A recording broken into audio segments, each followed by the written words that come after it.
If you've never been to Nairobi, there's something you need to understand before you understand anything else about this city. It doesn't run on trains, it doesn't have a subway system, it doesn't even really run on buses. Nairobi runs on the Matatu.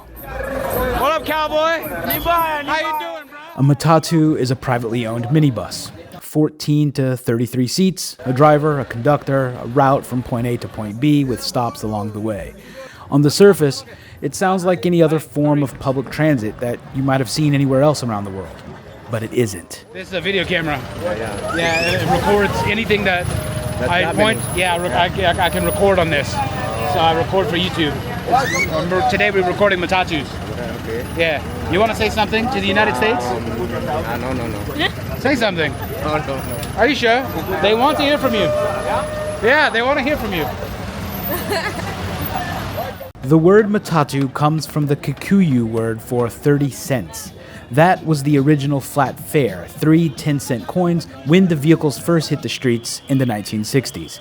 The name stuck, but the price since has changed dramatically.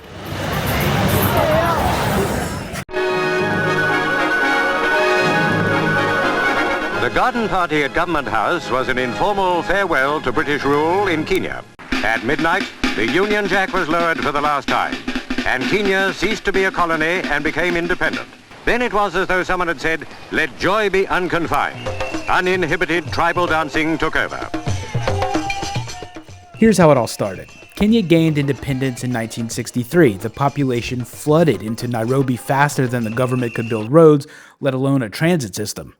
The formal buses couldn't keep up, so ordinary Kenyans started converting their pickup trucks and vans into passage carriers, filling a void the government couldn't. For years, they were technically illegal, considered pirate taxis, and they ran anyway because millions of people had nowhere else to go. But today, Matatus move this city. Over 70% of commuters in Kenya use a Matatu as part of their daily routine.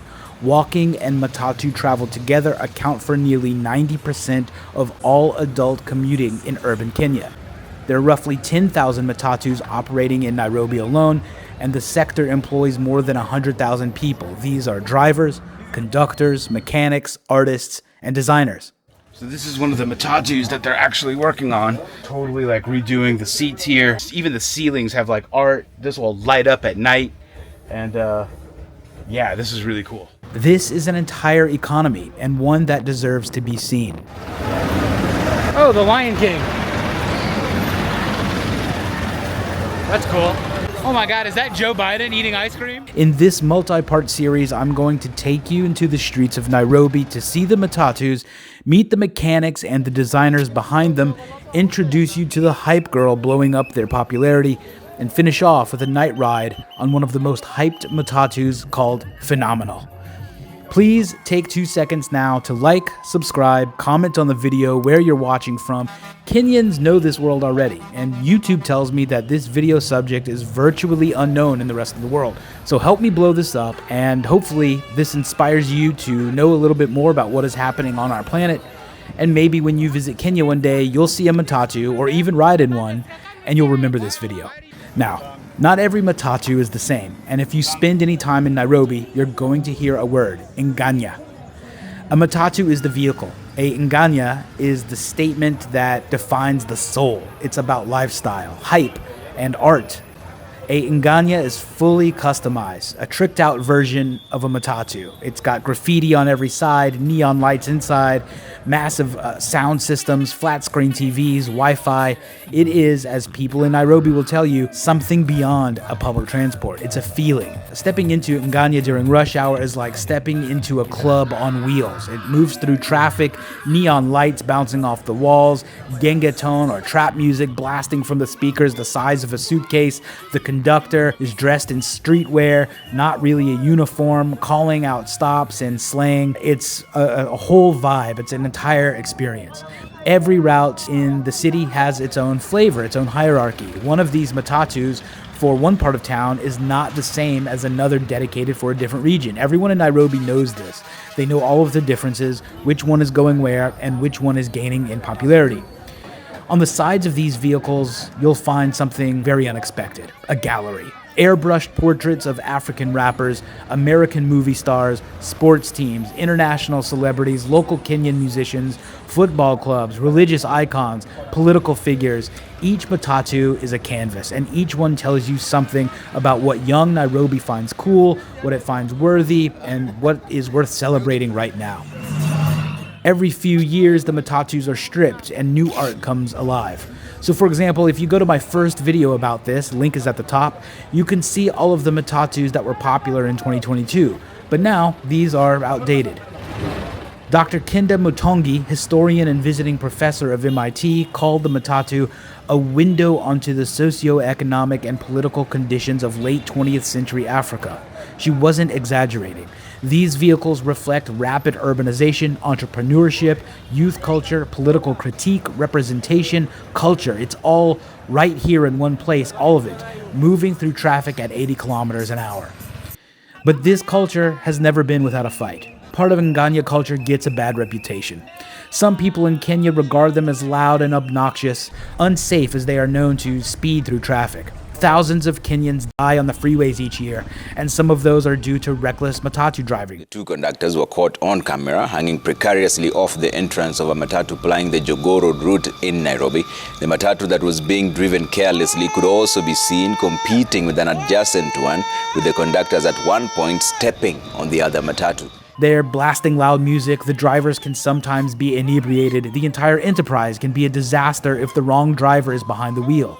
Because these accidents happen, politicians conflate their flamboyance with a blatant disregard for the law. In 2004, Kenya's transport minister introduced what became known simply as the Michuki rules. He introduced matatu speed regulations, seat belts, uniforms for drivers and conductors, photo ID requirements, and a ban on the graffiti, on the music, on the tinted windows, everything that made a nganya. Accidents dropped sharply, but the soul of the matatu nearly went with them.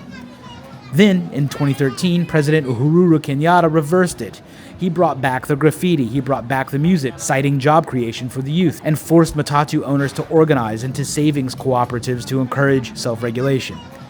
The culture exploded back to life, but it's still fighting to survive. In early 2025, the Kenyan government launched a renewed crackdown on graffiti-colored nganyas. For millions of Nairobi residents, matatus are more than just a means of transport. A majority of matatus operating within Nairobi are now fitted with powerful sound systems, blasting loud music from morning to night. It is this reality that has pushed a Nairobi resident to petition the High Court, seeking a total ban on loud music in public service vehicles. If successful, the petition could redefine what a matatu ride in Nairobi will sound like, possibly ushering in a new era of quieter, calmer commutes. Industry leaders, drivers, artists, and youth workers went to court to fight it, warning that strict enforcement would wipe out jobs in one of Nairobi's biggest informal economies. This battle between order and expression, between regulation and culture, has been going on for 60 years, and it shows no signs of stopping. Oh, we are in the middle of the streets of Nairobi. This is the Matatu, and this is Nairobi, and we're just getting started.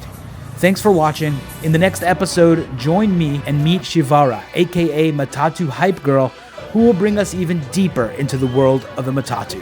Thanks so much. This is Jody Ray for Where Jody At. See you in the next video. Good morning, Nairobi. Yeah, let's see how you do. Good morning. Yeah, I've been wanting this shit forever. I've been in the field with whatever they throw at me. Brush it off, pick myself up, moving on to the better. Hey. Ain't no errors, baby, it's a new era. I wake up early, feeling rich like I'm Kesha. I get to the paper, boy. Extra, extra. Fuck with me, you know that I got it. Come with me, let's take a trip to the islands. We up on the jet, we'll do more than just fly on it. Stand on that hill, you gon' die on it. Boom, boom. Baby, I'm not one of them, you should try on it. Miss me with all that, I'm on it and next. Fuck this up, I send you back to your ex. But good luck with that, this is big as it gets. Hey, let's see how you do under pressure. Let's see how you do under pressure. Give them a name to remember. Hey, let's see how you do under pressure. Let's see how you do under pressure. A moment can live on forever. Yeah. Oh shit, they don't let me let me shoot a whole clip. Firepower in this coalition. We just turned the field into a demolition. It was desolate, but I had premonition. I was training for war, every exhibition, every extra mission, every enemy listening. Get off my dick, I got bad intentions. Make it right every wrong, and I'm back with a vengeance. I show you the ropes. Peace in my town, I can show you the coast. Up in the shots if they wanted to smoke. If you know, then you know. Suited up, bitch, my whole team do the same. Don't you forget who created the game. Ready for war, I was born with grenades. The trenches where soldiers are made. Let's see how you do under pressure. Let's see how you do under pressure. Give them a name to remember.